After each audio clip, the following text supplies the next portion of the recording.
program for the morning. Nikki, can you turn on the recording? We are recording now. It's on. Okay, good morning, afternoon, evening, everyone, depending on what part of the world you're in. I'm Maria Volpe. I'm a professor at John Jay College where I teach conflict resolution. This is our monthly breakfast. I started after 9/11. We met in person at John Jay College through April 2020 when we started then holding these sessions virtually, and we continue. Many of you wonder whether we'll continue into the future. For the immediate future, we are still going to be doing these breakfasts virtually. They are co-sponsored by the Association for Conflict Resolution of Greater New York and the CUNY, City University of New York Dispute Resolution Center at John Jay College. This morning is our 251st breakfast since 9/11. These breakfasts are recorded and they are posted, all of them since April 2020 on the ACR-GNY website, www.acrgny.org. And in the very, very near future, they will all be posted on the CUNY DRC website. We are upgrading our website there. Each month, these breakfasts are put together by a wonderful group of colleagues I'm so happy to work with: Julie Denny, Matthew Latimer, Nikki Borofsky, and Emily Skinner. And up until last month, Chuck Newman, who is no longer with us, he was a vital part of this community.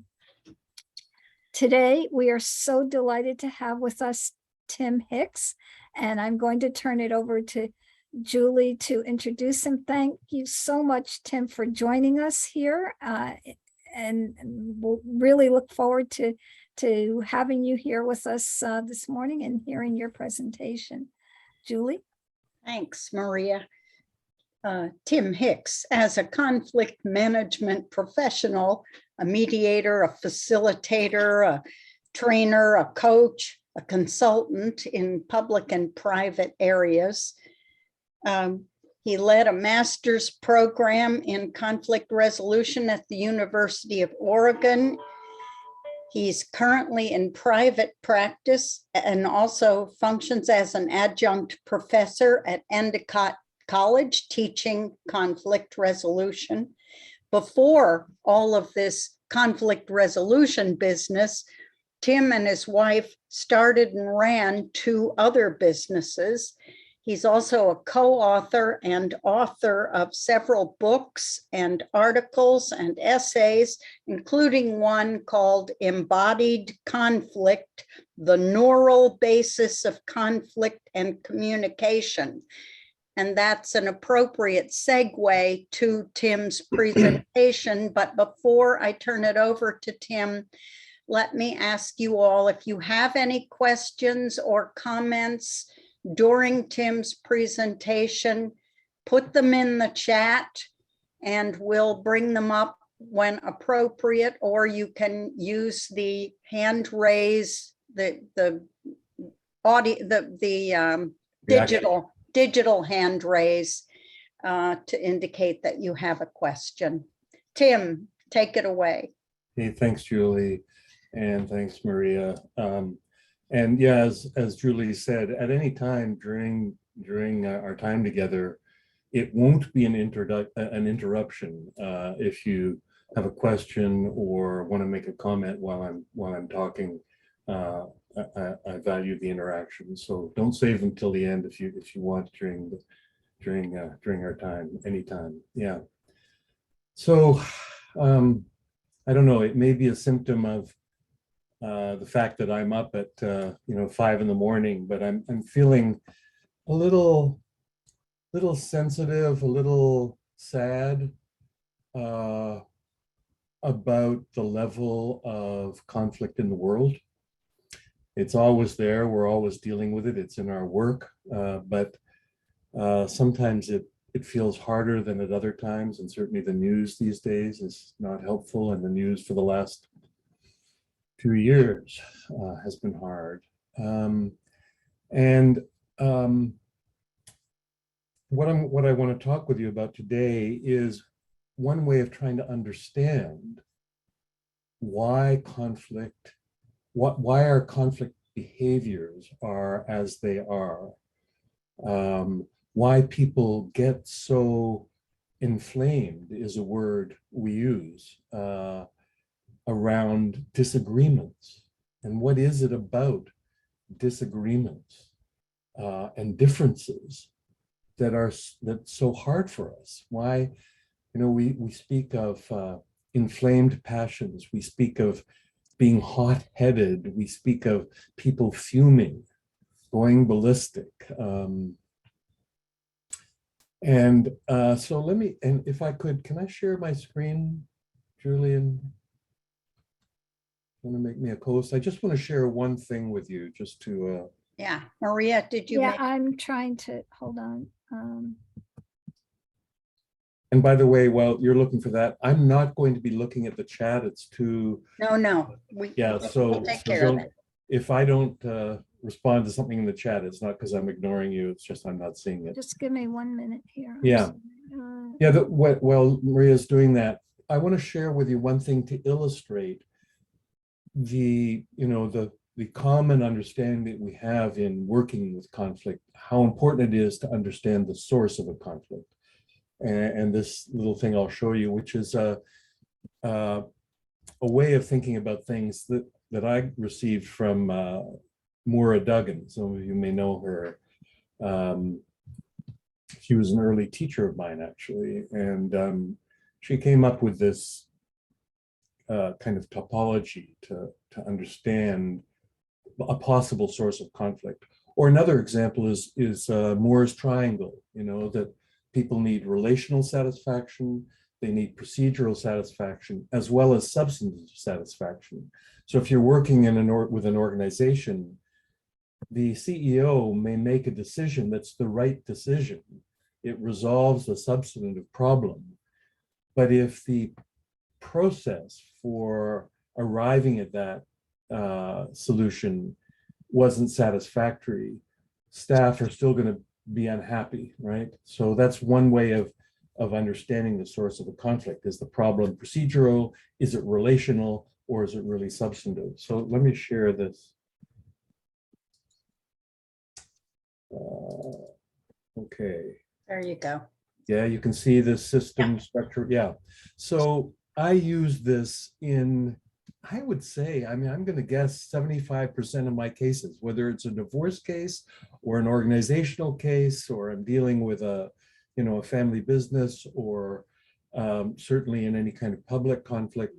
The idea is, very briefly, I don't want to spend too much time on this, but people are often in conflict about issues of one, that's what they're focused on.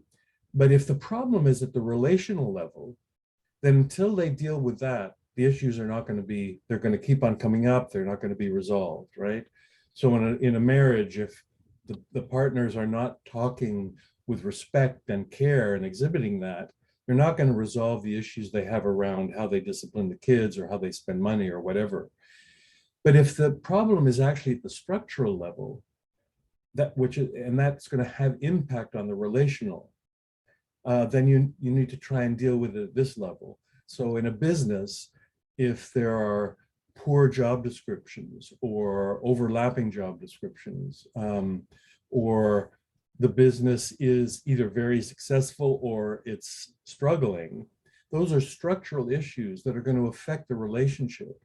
And people are going to be fighting about issues. So when I come into a business and they're talking about issues, I'm always asking about the relational dynamics or the structural realities to see what really is the source of the conflict. And then systemic, it's as you go up this ladder, it's harder to address. So, a married couple working full-time with 3 children under the age of 5, and their income is just enough to pay the bills, it's hard. Those are structural issues that will bear on the relationship and create issues, but it's harder to make a change there. So at the systemic level, in a business, the economics situation is a systemic situation they may not be able to deal with. So anyway, this is when I work with couples, for instance, and they're coming in fighting about the issues, I'm asking what's going on here, or if I'm working in a business, what's going on here at the structural level, because I want to know what the real source of the problem is. So, okay, stop share. That only just to demonstrate how important it is to understand the source of the conflict. And the source of the conflict I want to talk with you about today is us, is we human beings. What is it that's going on for human beings that we work with who are embodied, as I say in the title of the book that Julie mentioned, embodied conflict. We're dealing with how people feel, and they feel in certain ways because of who they are as biological beings. And there's been a lot of talk about neurochemicals and neurotransmitters and the functions of various brain regions, the amygdala, the amygdala hijack, that kind of thing. People, Ken Cloak has written about, from the kind of the biological or the neurological perspective. Richard Burke did some work there, Jeremy Lack, and a number of others. But I'm going to talk about a very basic brain function that is the reason that all of you are having the experience that you're having right now in all its dimensions.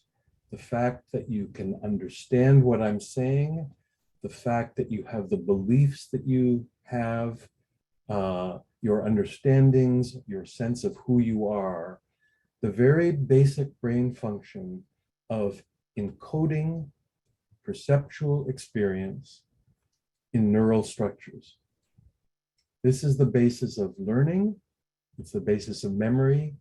It's the basis of all of our experience. And so it's both a simple thing to say and a little hard to take in, that our experience and the experience of the people we work with is embodied in these neural structures. That's why you have a memory. You have a memory because you have encoded perceptual experience.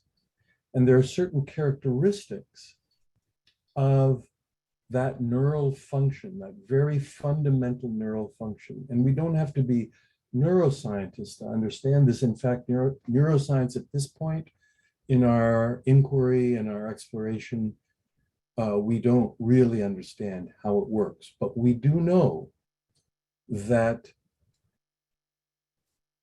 we encode perceptual experience. That's how we have memory. And we know that if you change the brain, you change not only what you know and how you experience, but you actually change identity. And we know this from brain injury. You all may know what was the individual, I think he was named HR, although that might not have been the initials, but he was a railroad worker. A spike went through his neck and through his brain. Didn't kill him, but damaged part of his brain, and his personality changed entirely. And we know it from surgery, we know it from drugs, we know it from brain disease, dementia, how that changes what you know and who you are. So this basic function has some characteristics that bear on, both help to explain why the parties are feeling the way they're feeling and why it's so hard to help them resolve their conflicts. So let's talk a little bit about, I'm just looking at my notes here to see if there's something I want to say as well. Yeah, just to emphasize that this very basic brain function, the neural encoding of perceptual experience that begins at birth. Well, it actually begins before birth. The neonate recognizes its mother's voice because it was hearing that voice in the womb. And the ability to recognize, to recognize, is the result of the baby having encoded in these neural structures the sound of its mother's voice, so that when it hears its mother's voice, it knows that voice. And each of you are the product of both your genetic inheritance, your temperament that comes from your genes, etc., and your experience. Psychology is a kind of blend of genetics and experience. You are formed by your experience. And we talk about formative experience. What is being formed? Well, we say, I am being formed by but what's actually being formed is your body, that part of your body, which is this immensely complex neural structure. In fact, Gerald is a neuroscientist who said that if you were to count the number of neurons in your brain at the rate of 1 per second, it would take you 32 million years to count them all.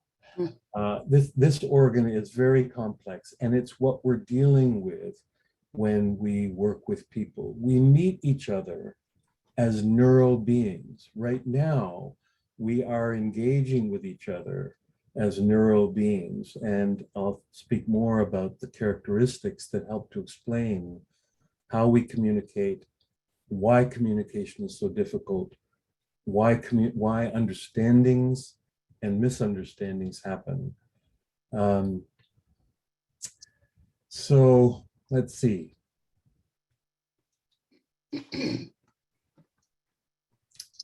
Yeah, so this is what we're dealing with. I want to talk about some of the characteristics. The first one, which, there's a lot of talk these days about brain plasticity, the ability to change, the ability to learn new things. And one of the characteristics, one of the most fundamental characteristics of our neural reality is the balance between stability and plasticity. We're genetically programmed to be able to learn, right? We have to be able to learn and to depend on what we've learned. So on the one hand, we need stability in our knowings. But on the other hand, we have to be able to learn new things, yeah? So there's a resistance to change. There's a resistance to learning. If I'm saying something to you, well, first of all, as you listen to me, there's a part of you, both maybe consciously, but certainly unconsciously, that's asking, do I agree with this person or do I disagree, right? That's happening all the time. We're always on the verge of disagreement. And the reason that is because what you're taking in, both in my words and in our environment generally, either is going to match or support or confirm what you already know, or it's going to challenge what you know. We don't like to be challenged. We don't like to be told we're wrong. We want to be right. And what does it mean to be right? It means that our neural structures of knowing are confirmed. Ah, good. I'm secure. I can depend on what I know. And in conflict, inherently and by definition, what we know is being challenged, right? We're being told we're wrong.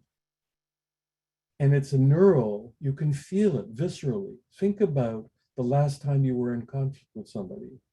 Even when you've probably done the exercise, if you do any teaching, with asking the audience, what what associations do you have with the word conflict? And they'll name all kinds of words, and they're often negative because conflict is challenging. We're afraid of conflict. Why is that? Partly because any kind of difference, any kind of information in the world that doesn't confirm what we already know and are familiar with will feel uncomfortable. And in conditions of threat, which is inherent in conflict by definition, we will hold more to what we already know and will be less open to changing our minds. Conflict resolution is a change process, right? If there's no change, there's no resolution. What are we asking people to do? We're asking people to change their understanding, their beliefs about the other person, about the situation. Why is there so much resistance to that? Because there's a neural reality of this balance between what we're asking them to do is change their mind, not just figuratively, but literally, to change their body, to change who they are, in fact, because what you know is who you are. And every time we're asked to change a little bit our belief, we're asked to change in a way who we are.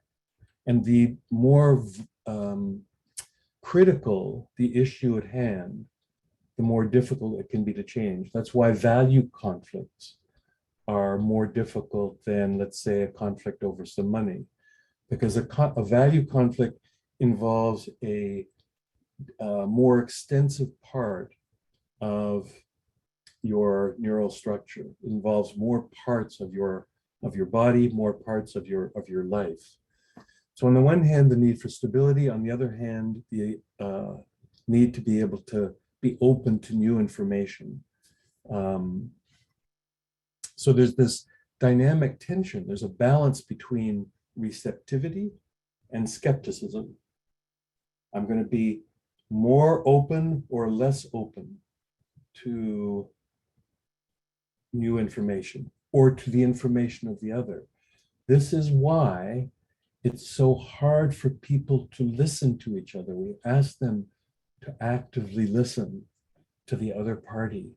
Why is it so difficult? And I will, one of the things we may be able to talk about if we have time is, okay, what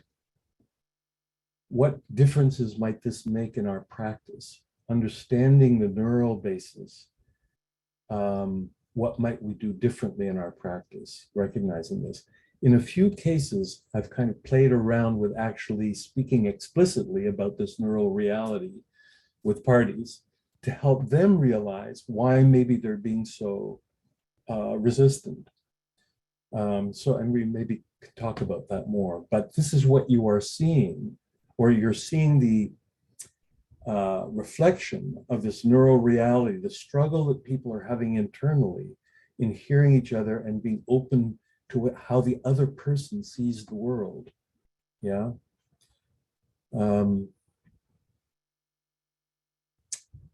Yeah. So this whole thing about, being right and wrong is very deep and very fundamental.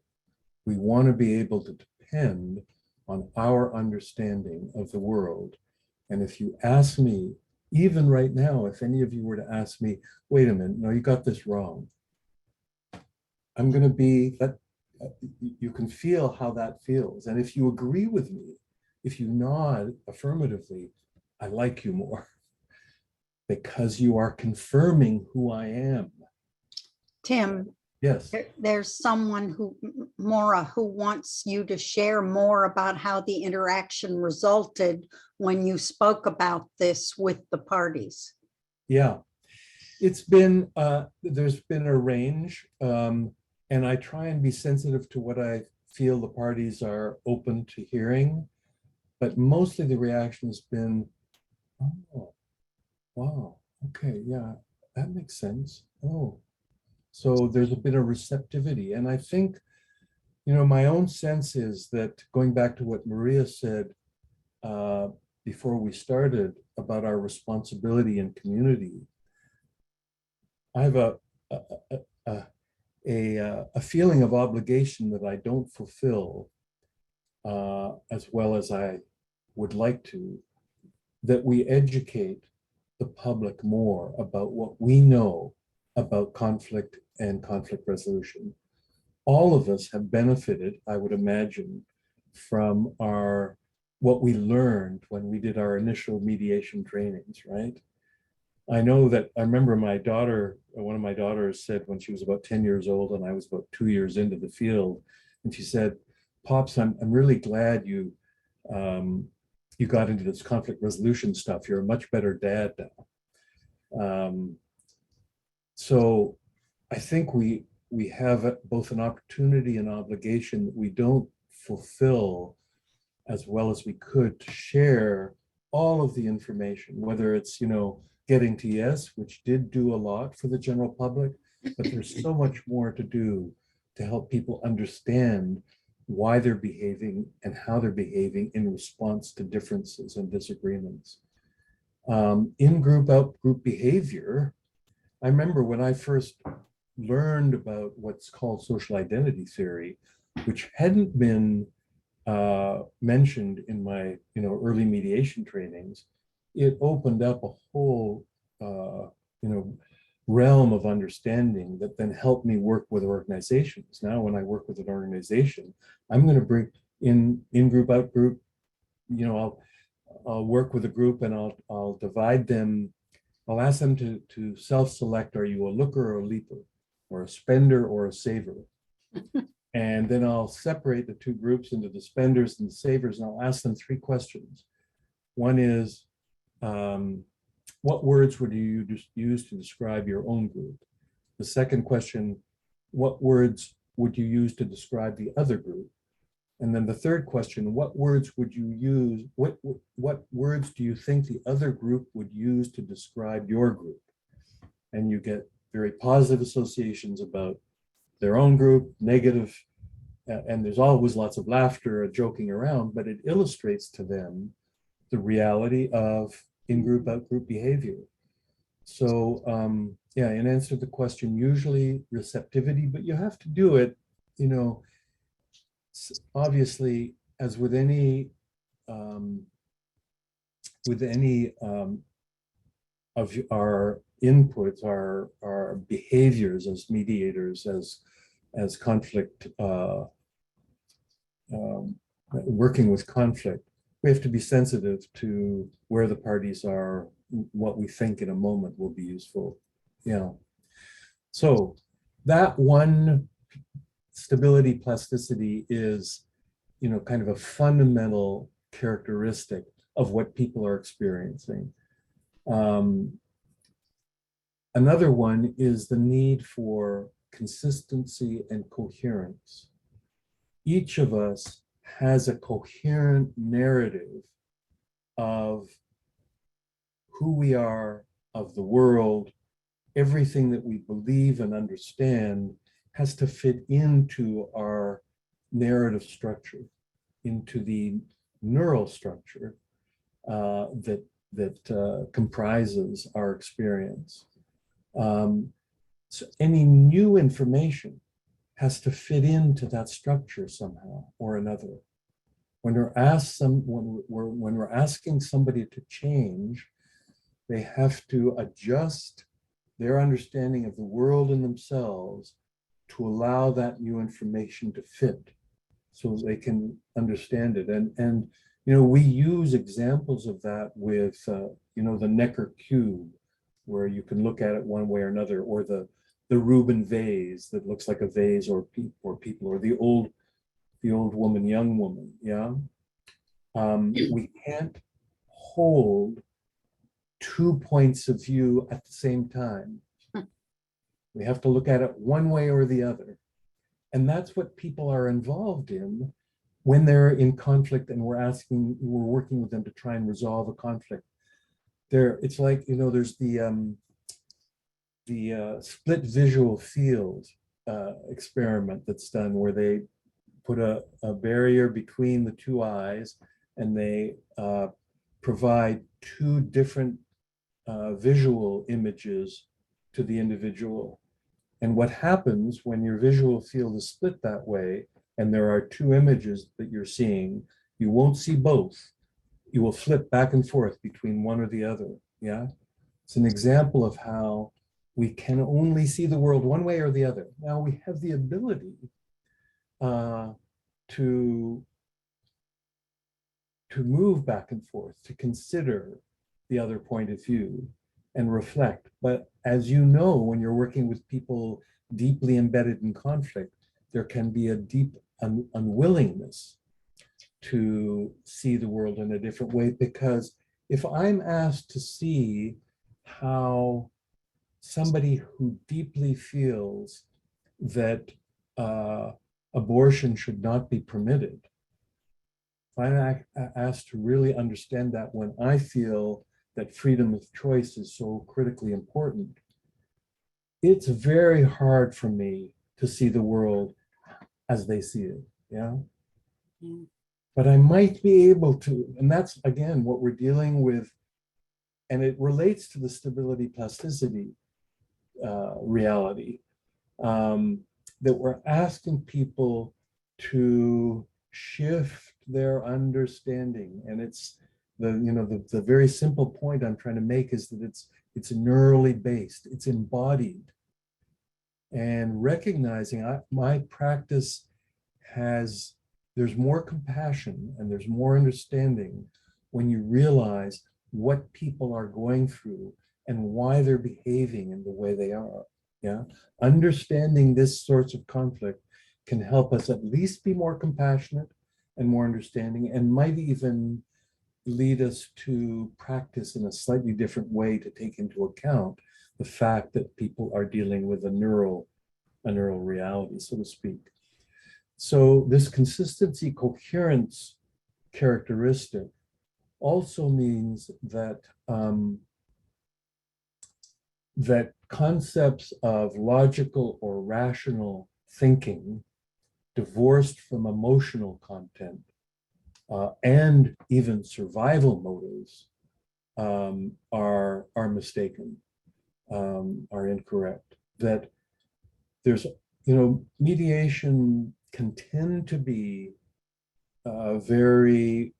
we can be concerned about bringing too much emotion into the room. Yeah. And there's a lot of talk in our practice about the role of emotions and feelings in conflict resolution. And we can tend to be, maybe especially lawyers trained and practicing, can tend to be focusing on the rational and the logic. But the emotional feeling is always connected. And so we have to be able to deal with that. It's part of the coherent experience that the parties are having. And if we're not dealing with the emotional aspect, we're going to have a hard time helping the parties move and change. Yeah. And additionally, there's no separation between cognitive experience and physical experience.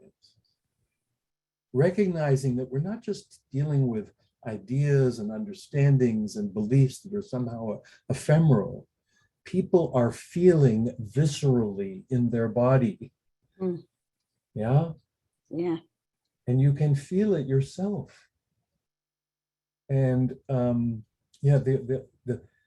this neural understanding is only grounding it in the reality of the biology. Because again, indeed, as the reason that there's this so-called mind-body problem, and let me emphasize one thing also, regardless of what you feel about whether there's a separate spirit or soul, regardless of that, we do know that our understandings and our beliefs and our identity are rooted in, are embodied in these neural structures. As I said before, drugs, surgery, disease, injury demonstrate this. Whether there's a separate soul or spirit is another question. But essentially, we are dealing with the physical reality of our being, which has genetic roots We are evolved beings.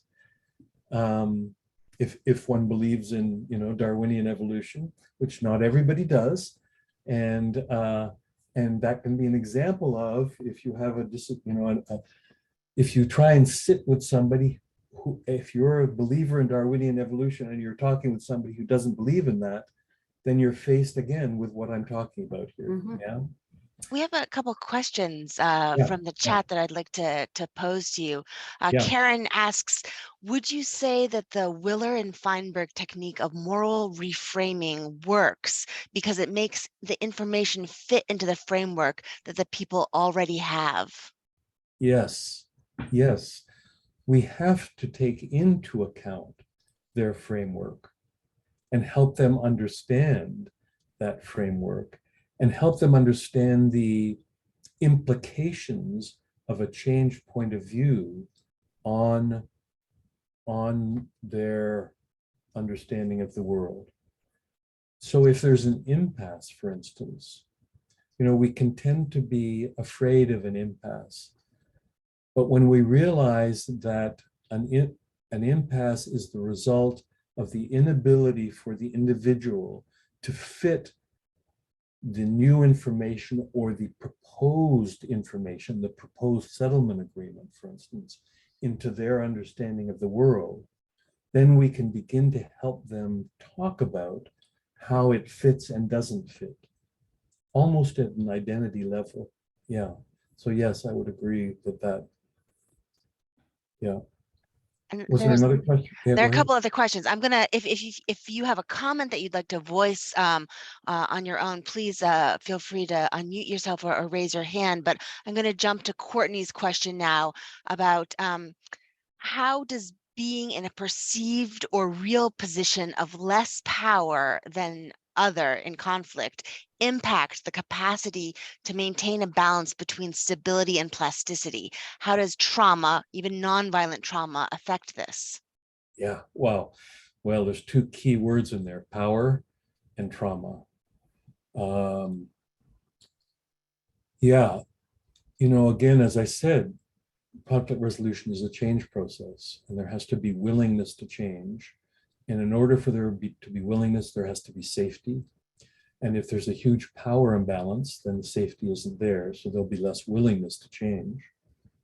And if there's a power imbalance, we need to deal with that power imbalance. I delicately, but I feel necessarily sometimes raise the gender question in a conflict that doesn't appear to be about gender.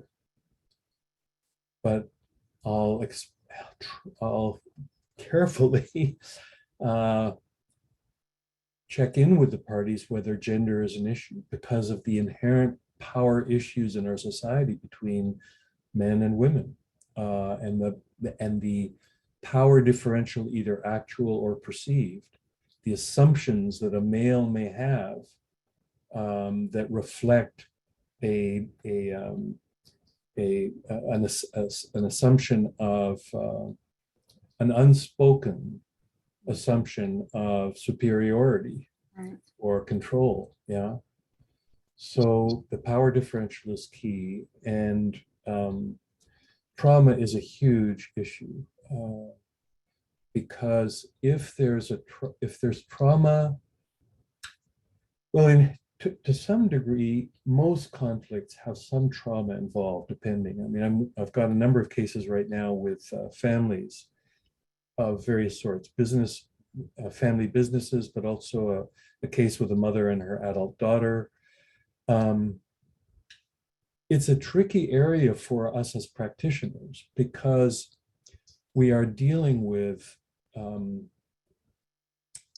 what you might call implicit narratives that are unspoken, but that are part of the background of the parties as they come into the mediation room, that we're not necessarily aware of, but that are impacting how the parties are engaging with each other. And so, going back to the point of how important it is to understand the source of a conflict in order to address the conflict. If the source is some traumatic history, first of all, how do we raise that? How do we find that? How do we help the parties realize that that's part of the source? And then where is the overlap between the work that we do and the work that a therapist does? Yeah. And I don't know about you, and I don't, each of you will have different kinds of cases, but there are a number of cases that I'll have where that becomes an issue, where the overlap gets a bit delicate, and where we have to say, hey, listen, there's something deeper here that maybe needs to be dealt with in a different way than just in this mediation room. But there's a lot to be said, and repeat the question if I haven't answered that a little bit. Come back to me on that. The person who asked that, is there more you're thinking about in relationship to the trauma? Thank you. That was all incredibly valuable. I guess I was wondering specifically about capacity, in terms of the neural structures. Yes. Capacity, what? Capacity to change? Yeah, capacity to change within sort of some bit of time, whatever that is. Yeah. It's one of the questions we have to be asking both ourselves as the neutral third party, and maybe explicitly asking the parties, what do you need in order to feel safe enough even to consider a change, let alone making a change? What do you need in order to consider the options? We can be a little cavalier about asking parties to move from positions to interests.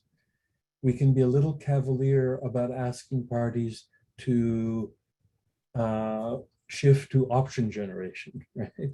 That's the kind of basic mediation training. But in fact, when you get into practice, I would recommend not asking the parties to move from their positions to their interest too soon. They may not be ready to let go of their positions. And we need to honor that and explore what they need in order to be able to make that move. And the same with going to so-called options generation. What do parties need in order to be willing to change? And if they're not willing, this goes back again to the impasse question. We, as mediators, the risk is being very attached to moving them through from conflict to resolution, right? We want to be very effective in that. But I think we need to pay more respect to the conflict experience. Stay with that more. Let it be okay that they have that they disagree. Explore that more. Help both you and them understand what's really at stake here. Why is it so important that they have their positions, that they have their belief systems? In a way, the movement to interests and the movement to options generation will take care of itself if one just pays attention and helps the parties pay attention to what's really important to them right now. And what's really important to them right now might be, I'm not ready to change.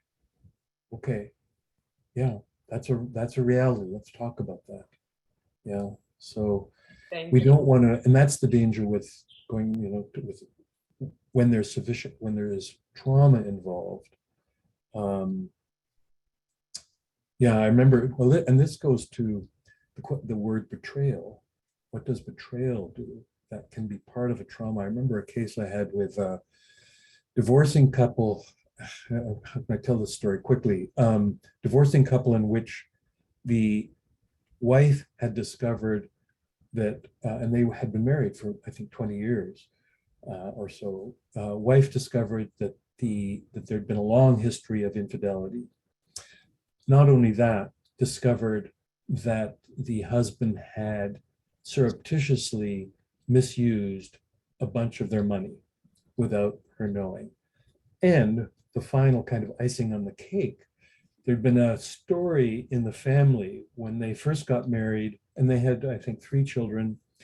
And there'd been this running story in the family when they got married. They didn't have enough money to buy a really good ring.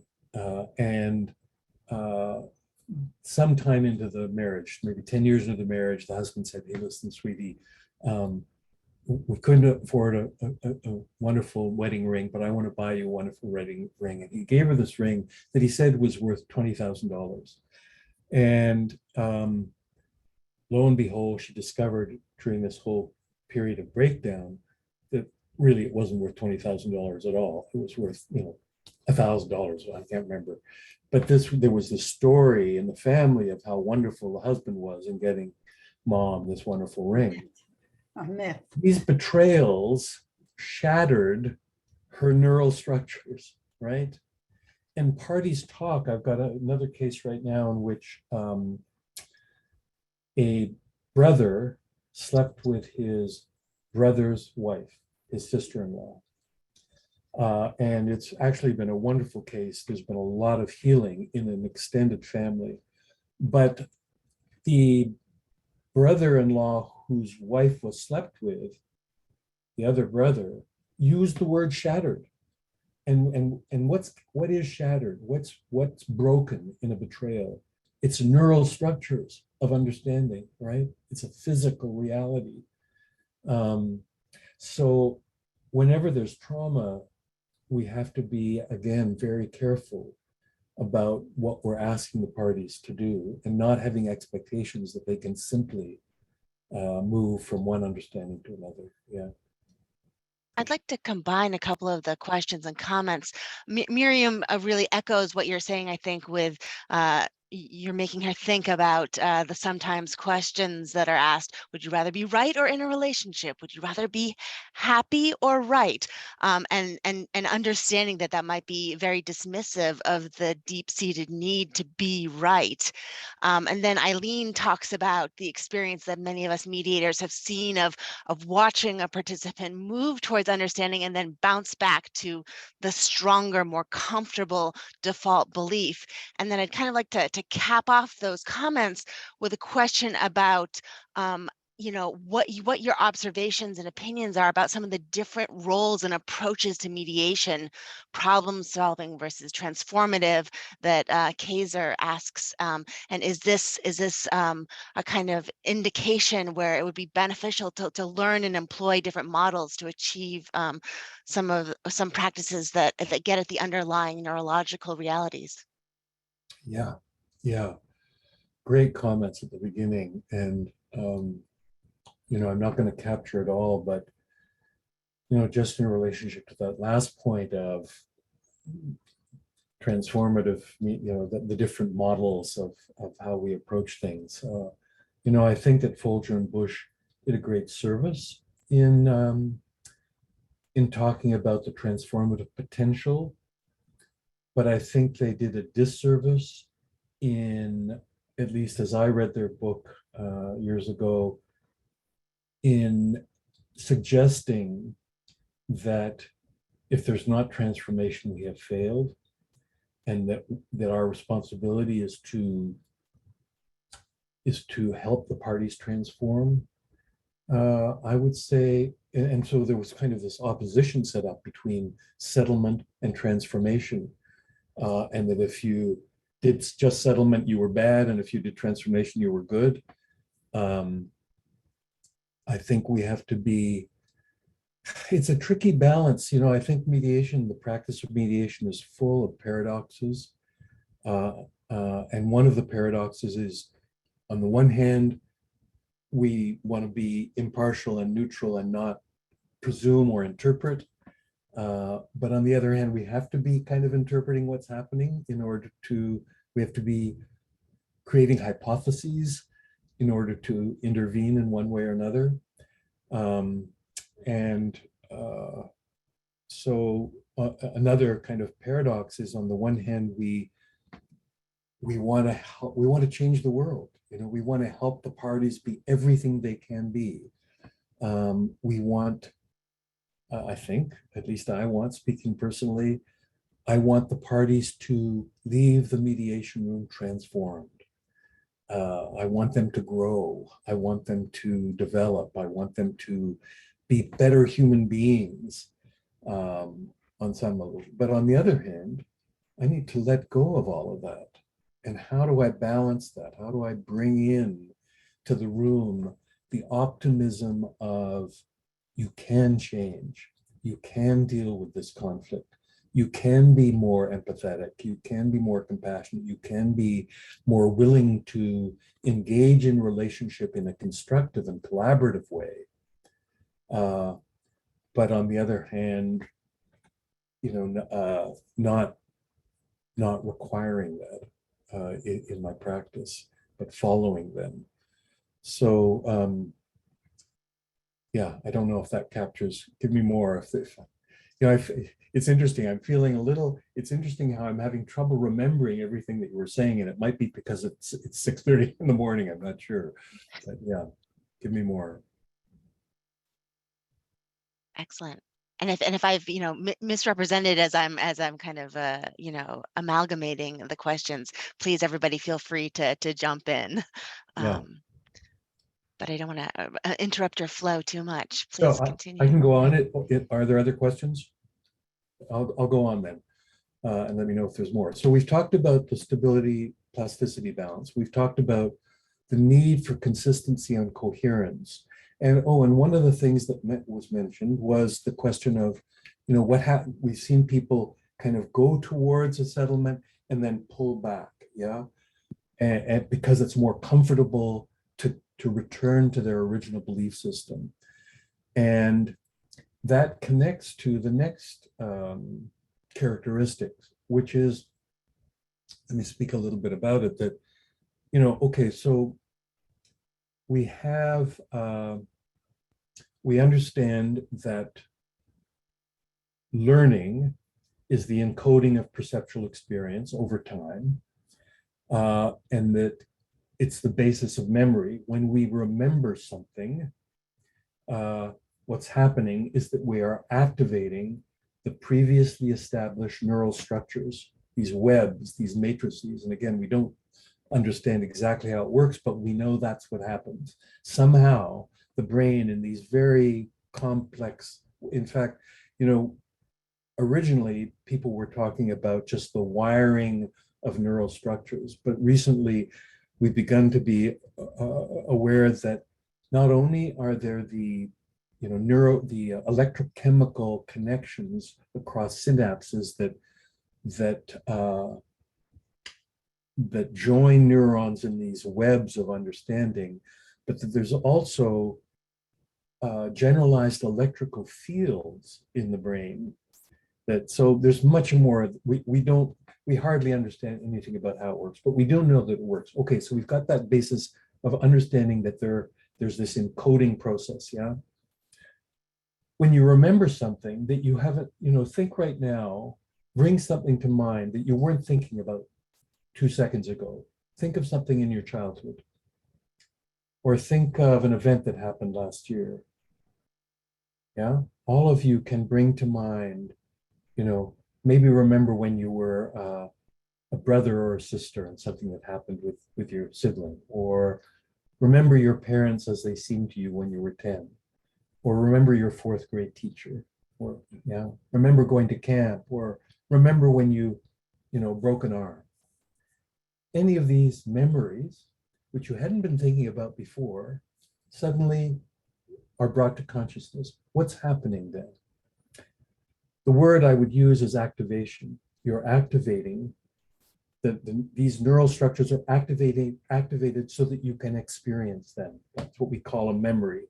You are re-experiencing a past event, not completely accurately, but sufficiently so that you're having an experience. So activation is a key characteristic, an inherent characteristic of neural function.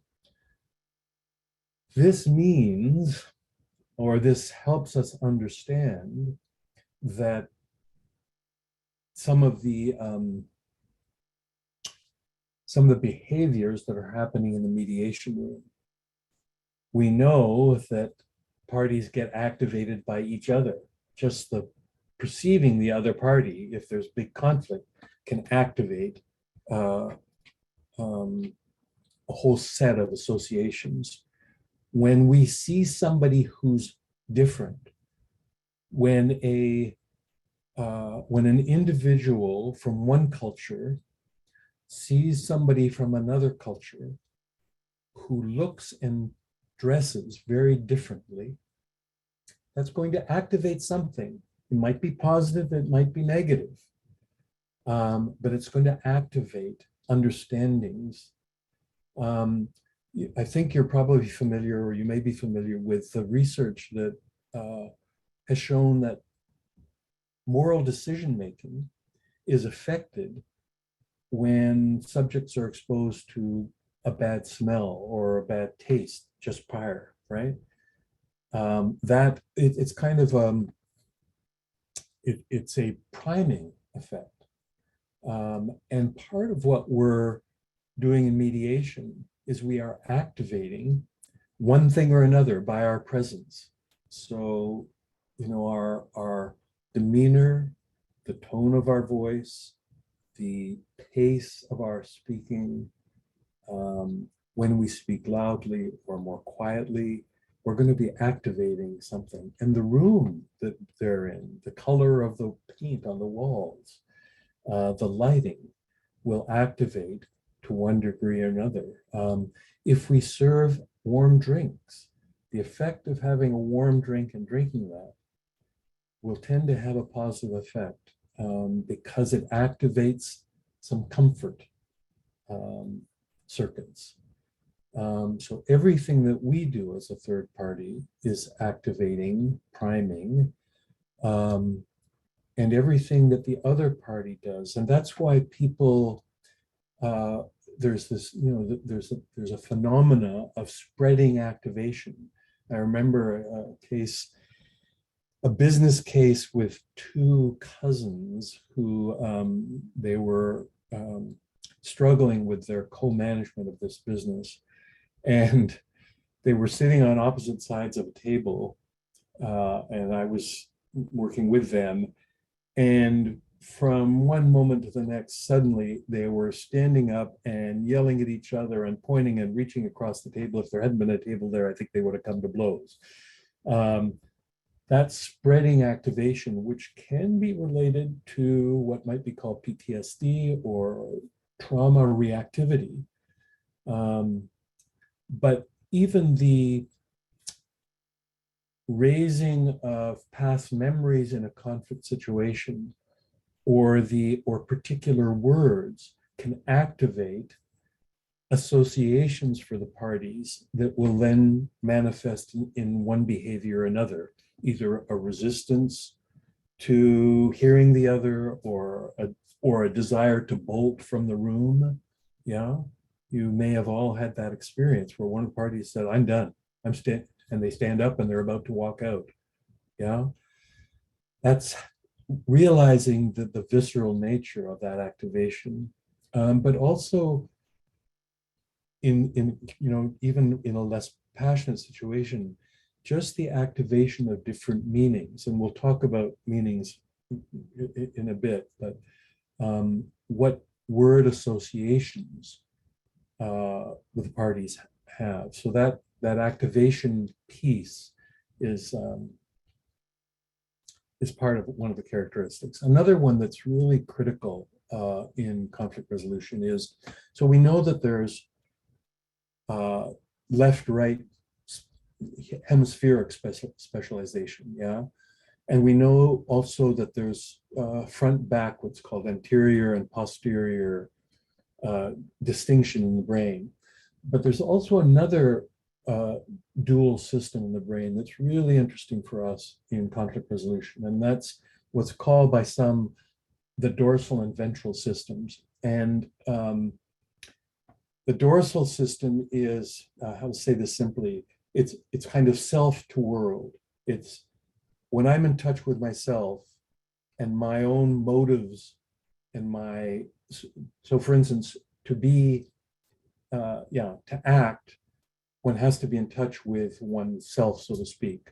But the balancing ventral system is how much I'm paying attention to the world, to the external context. And that's always a balance. We're always dealing with that. As you're listening to me, you're probably got more ventral going than dorsal, because you're being receptive to what's coming in. I have to be a little bit more dorsal because I have to be in touch with myself enough to be able to say what I'm saying. Yeah. So the dorsal is internal goal driven, and the ventral is more context dependent. The one is more a self emphasis, the other is the more other emphasis. In the extreme, the dorsal is narcissism. You just don't give a shit, excuse the language, for what's happening out there. And the extreme of the ventral is anxiety and paranoia. In conflict resolution, we're dealing with speaking and listening. And I remember, and speaking is more the dorsal and listening is more the ventral. I remember a case I had with a couple. He was in his late 40s. She was in her late 20s. He was a wealthy, successful entrepreneur. They had a large horse ranch. She didn't have a profession. She spent her time on this horse ranch, enjoying riding, et cetera, et cetera.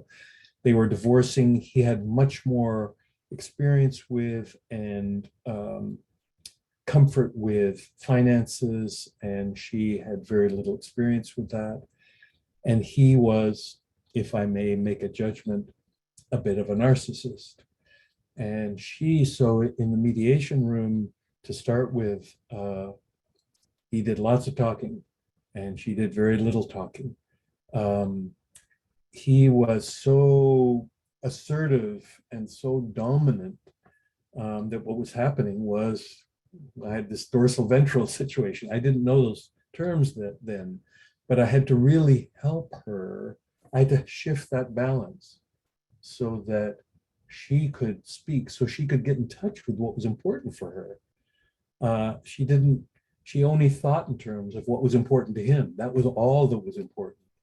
And so my work very largely was getting him to even consider that she had needs that were legitimate, and getting her to realize that she had needs, and what were those.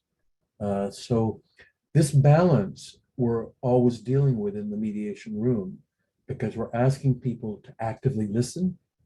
And that's hard to do sometimes, and especially again under threat. Under threat, we're much more having to get in touch with our own motive drives, our survival needs, essentially, whether it's the survival of our belief systems or even physical survival. Yeah. So that's another characteristic. And then there's just two more that I want to mention. Well, actually, I'd like to speak about memory also a bit. One of the characteristics of neural function is what's called expectancy. So we are the accumulation, each of us is the accumulation of our past experience. Everything that you have experienced has contributed to forming who you are.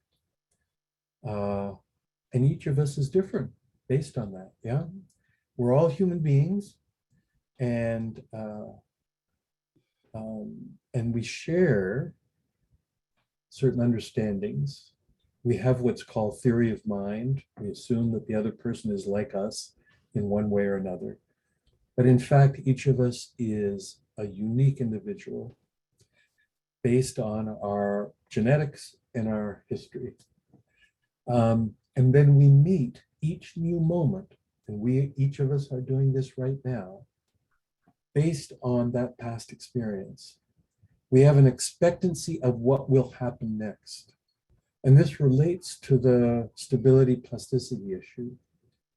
Anything that counters our expectancy is, first of all, a little confusing, You know, if I'm walking along a path and I see an object, and there are a lot of sticks around because there's been a storm, I'll expect that object to be another stick before I realize that it's a snake.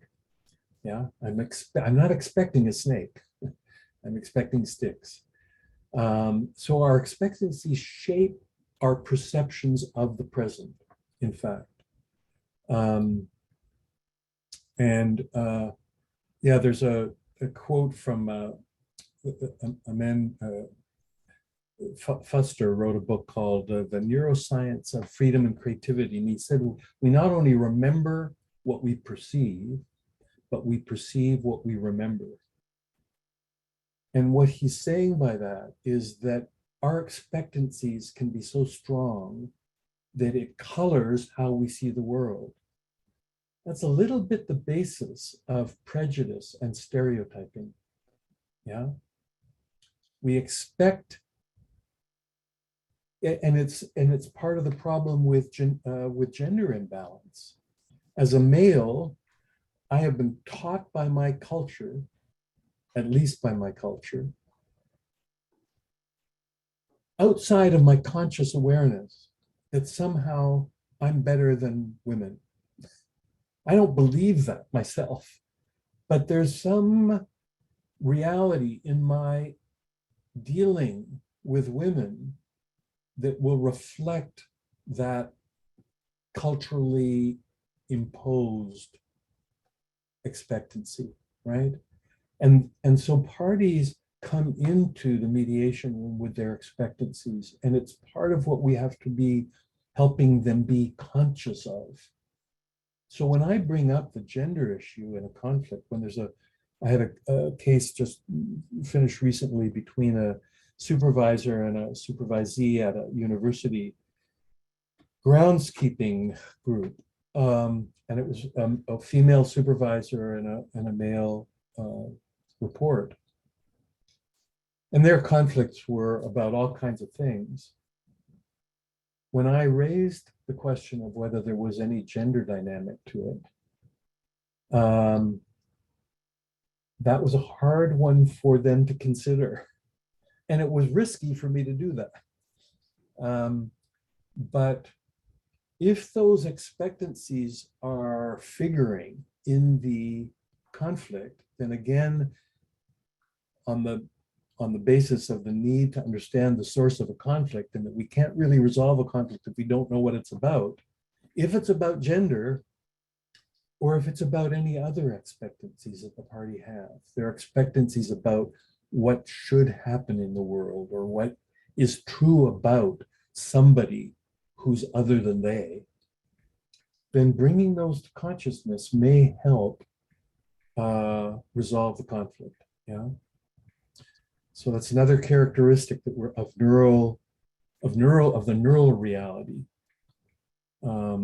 And all of these tie together. You can see how the expectancy reality and the whole activation reality relates to the stability plasticity balance. And again, this is just one way of looking at conflict. I'm not suggesting that, we only think about the neural reality.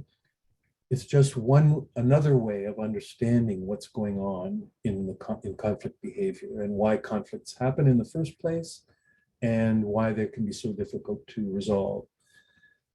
Last two, delay between stimulus and response. That's one of the capacities that we have as humans. A reptile responds immediately to the external stimuli.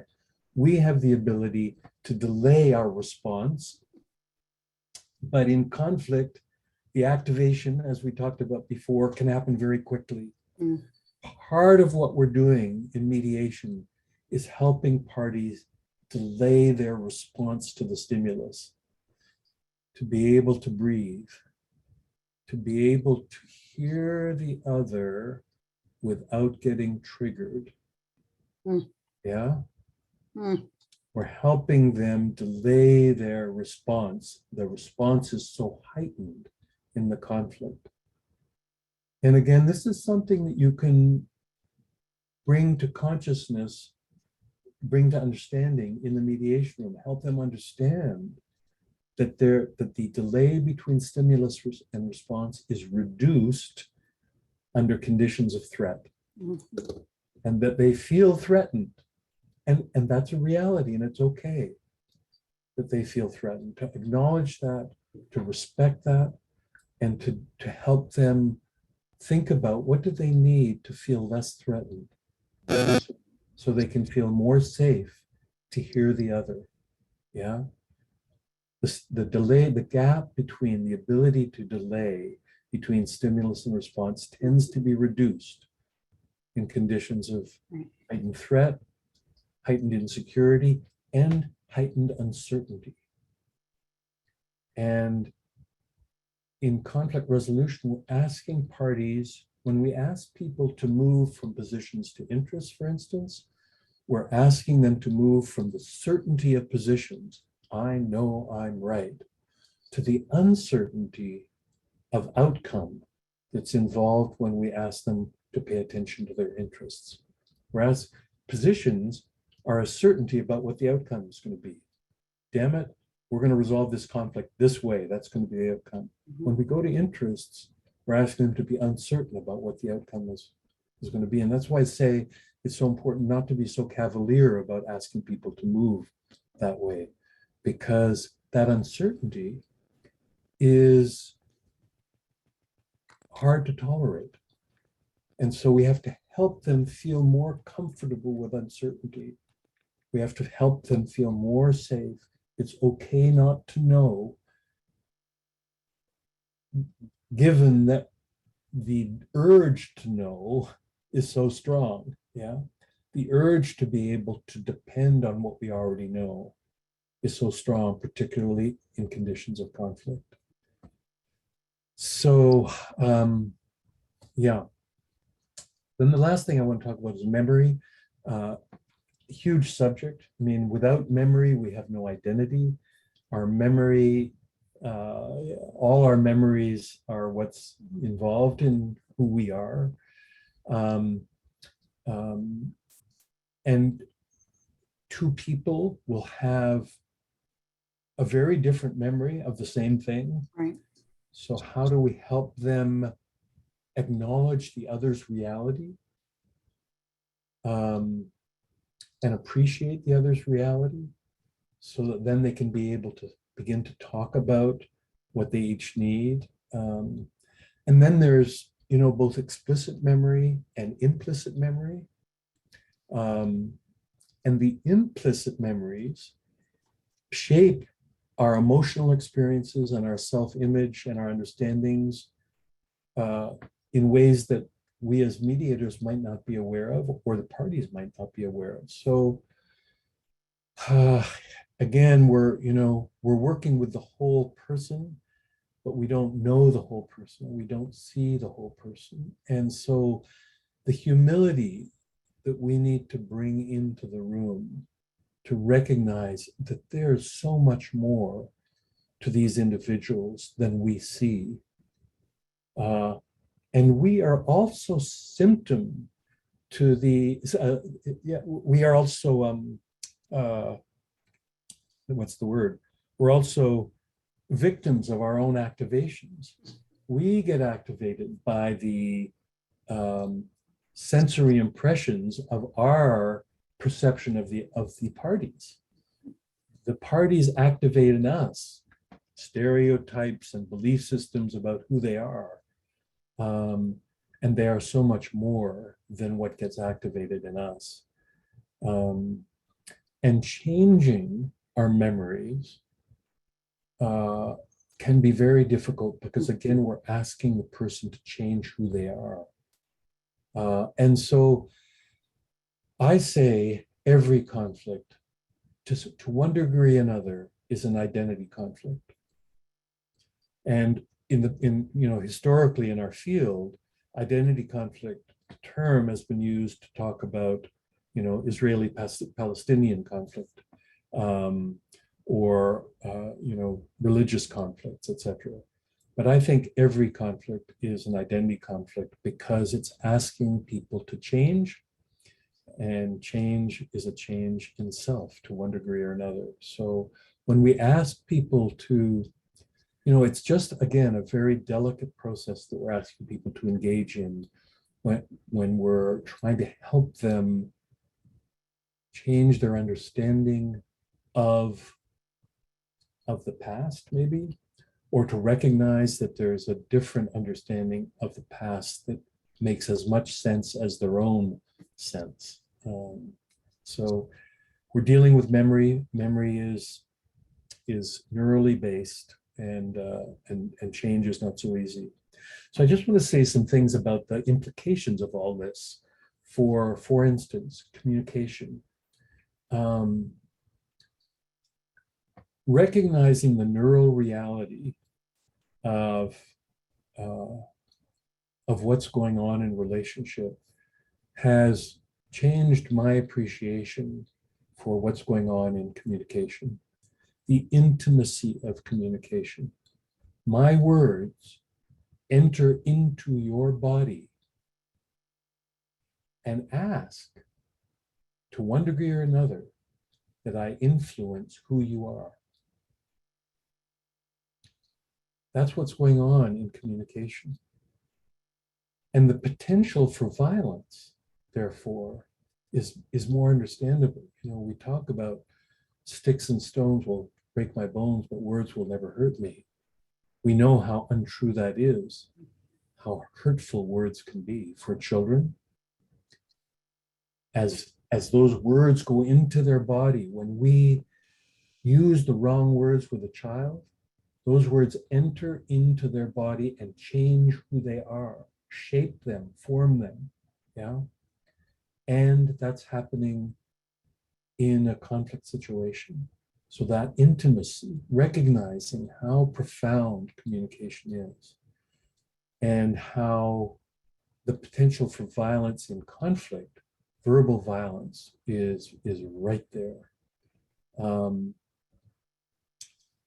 And then also, and this was so helpful to me, understanding the potential for misunderstanding. The words that we use in communicating are just sounds. They are sounds. They're just, when I make sounds, as I'm doing now, I send those sounds across the gap between me and you. They enter into your body. You hear them as you perceive me visually. They carry no meaning. They are just sounds. But I have associations with those sounds that create meaning for me. I send those words across to you, hoping and expecting that they have the same meaning associations in your neural structures. When they enter into your body, they activate various meaning structures. Those meaning structures in your body may correspond to the meaning structures in my body, and hopefully they do, sufficient for us to have understanding. But they may not. And I won't know whether the meaning associations you have with those words are the same that I have with those words.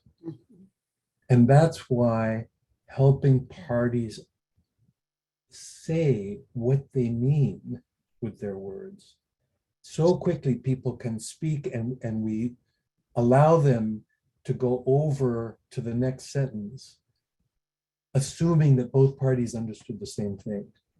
And so when we ask people to, for instance, list issues, and we might put those issues up on a flip chart, and then we say, okay, good, these are the issues we're dealing with. Let's go on to whatever you're going to go on to next, without checking in whether those words have the same meaning. What do those issues mean to you? And what do those issues mean to me as the mediator? How do I understand those words? Yeah. So the potential for misunderstanding is great. And then finally, another implication of this neural reality of our communication, of our relational experience, is the responsibility we have in communication.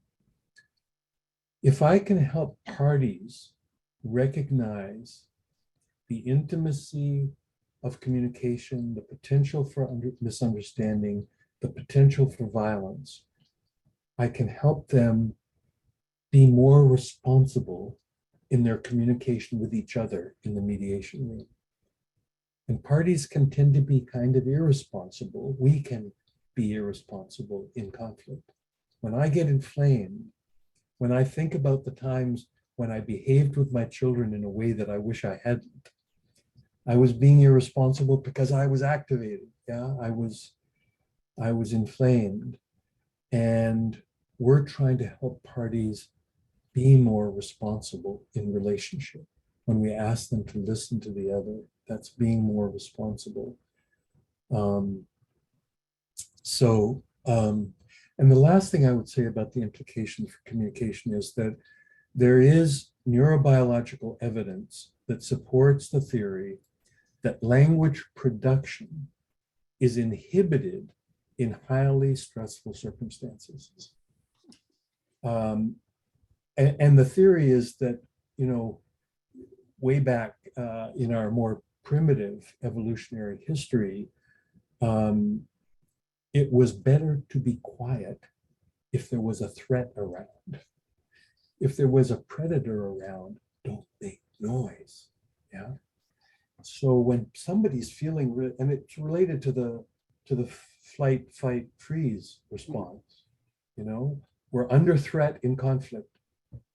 We might respond by fighting, maybe particularly if we're a male, and we can talk about, that's a question, but we also may freeze, and we may not be able to speak so much.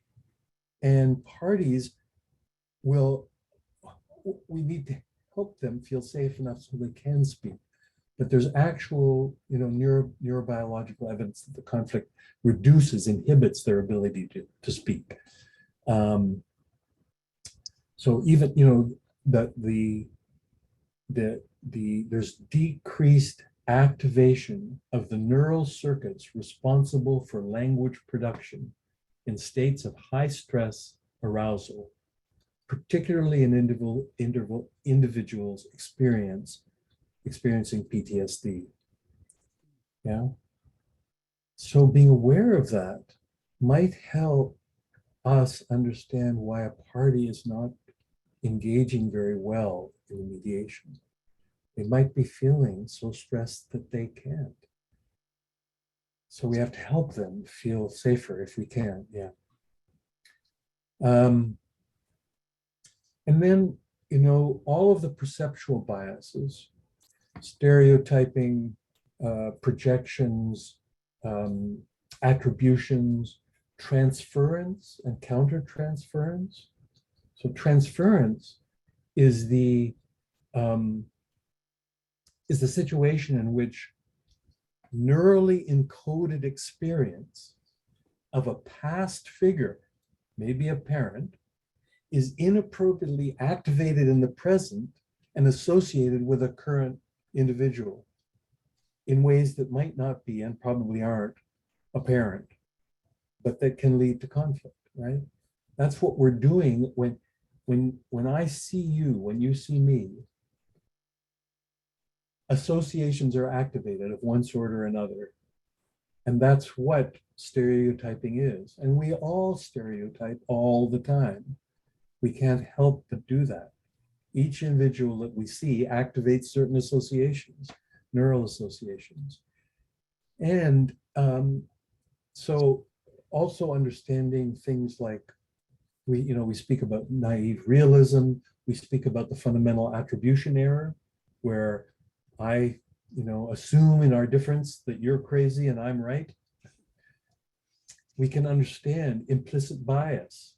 We can understand confirmation bias on the basis of this neural reality. Yeah. Confirmation bias is that desire that new information coming in confirms who I am, confirms my understanding of the world, and I will hold out. I will be resistant to taking in information that doesn't confirm my neural structures. Yeah, so we can understand all of the perceptual biases on this basis. And again, this understanding then can help us maybe work with the parties better. And it's also helpful to you know, I'm a different person for each of you. You don't see who I am. You see what gets activated in you by your perception of me. It's the same with the, you know, what we said about language. The words go into you and activate certain meaning associations. So it's true with the visual. Your seeing of me is not seeing me, it's seeing what gets activated in you by your past experience. And so I'm a different person, indeed, for each of you. Each of you is experiencing a different human being right now. And of course, there's, you know, commonalities. You each see the color of my hair, et cetera, et cetera. But realizing that how we perceive the other is based on what gets activated in us, then can help us realize why parties are maybe behaving the way they are in response to the other person. What does the other person mean?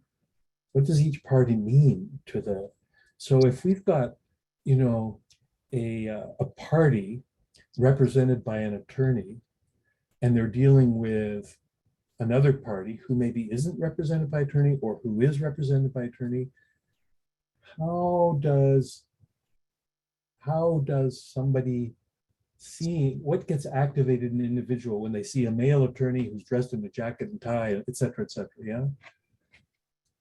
Recognizing that there are these meaning associations that get activated by our perception of the other, and how those activations may affect the conflict dialogue.